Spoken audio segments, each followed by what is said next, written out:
Okay, so Lab 8 talks about the conservation of linear momentum. And when I say linear momentum, I'm talking about different collisions such as inelastic and elastic collision. In an elastic collision, total kinetic energy and total momentum before and after the collision are the same, while as in inelastic collision, some of the energy gets converted into other forms of energy such as sound or thermal energy.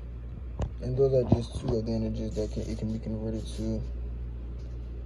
So we're gonna start with activity 1, and you would set your elect. You set it to 100% elastic.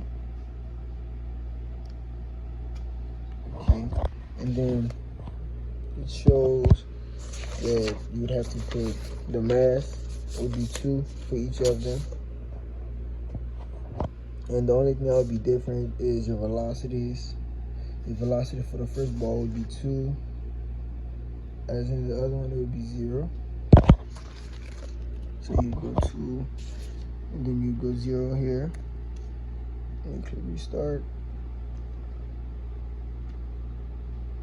And you can see that this is elastic because the kinetic energy stay the same, and you basically just flip these numbers into this right here, and you can see that all of your kinetic energies are the same. And these numbers flip, and I'll show you an example here. So as I restart it, you can watch the velocity numbers. As you can see, they will switch after the ball makes contact, and that's because it is 100% elastic versus it being inelastic. So that's what you would do for the first chart, and the second chart is basically just another example of an elastic collision, but this one shows the momentum, and I'll do an example for this one. Okay, so it says that the mass of the first one would be 3,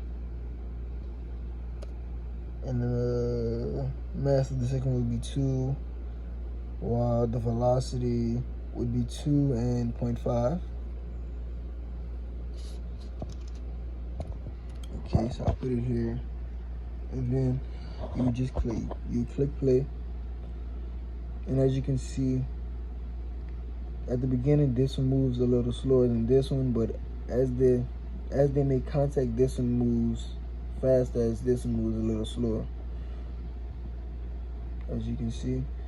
And it would give you your numbers right here, and you would plug them in, and this would be your initial velocity, your velocity from the first one. This would be initial and this would be final, as this would be initial for final for the second ball, and this would be how you would find your momentum, which would be m1 times v1 initial plus m2 times v2 initial, and they would be the same, so your momentum would be positive, which is why the balls keep going.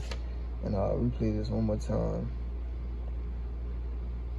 As you can see, after they hit, they still keep going, and that's because your momentum is positive. And the first two activities are basically elastic collisions. Okay, and moving on to inelastic, which is when some of your kinetic energy goes off as different sources of energy. So your masses will still be the same, but your velocities would change, and you would put it with 0 elasticity. So you would go here and you would put it to 0, and then you would take this velocity, you put it to 0. Okay, and as you can see, they stick together, which would make both of their velocities the same, and that's because it is inelastic to each other. And as you would record your momentum and kinetic energy, you can see that in table 5 your kinetic energy would be a lot different, and that's because that energy is being transferred or converted into different sources. And as you can see, your momentum is always positive, and that's because they move in the same direction, which is to the right. Okay, and to find these final velocities, you would just look at the same thing, and being that they're almost connected to each other, they would have the same velocity. And that's how I figured this part out. And the difference between these two, elastic and inelastic, is in elastic, total kinetic energy and total momentum before and after the collision are the same as in inelastic. Some energy gets converted.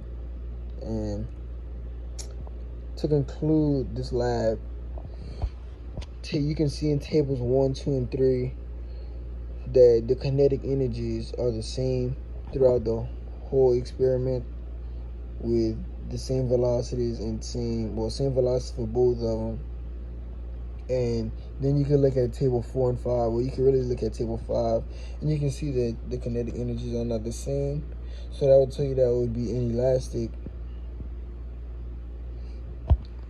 And that's basically what this lab 8 of conservation of linear momentum is about.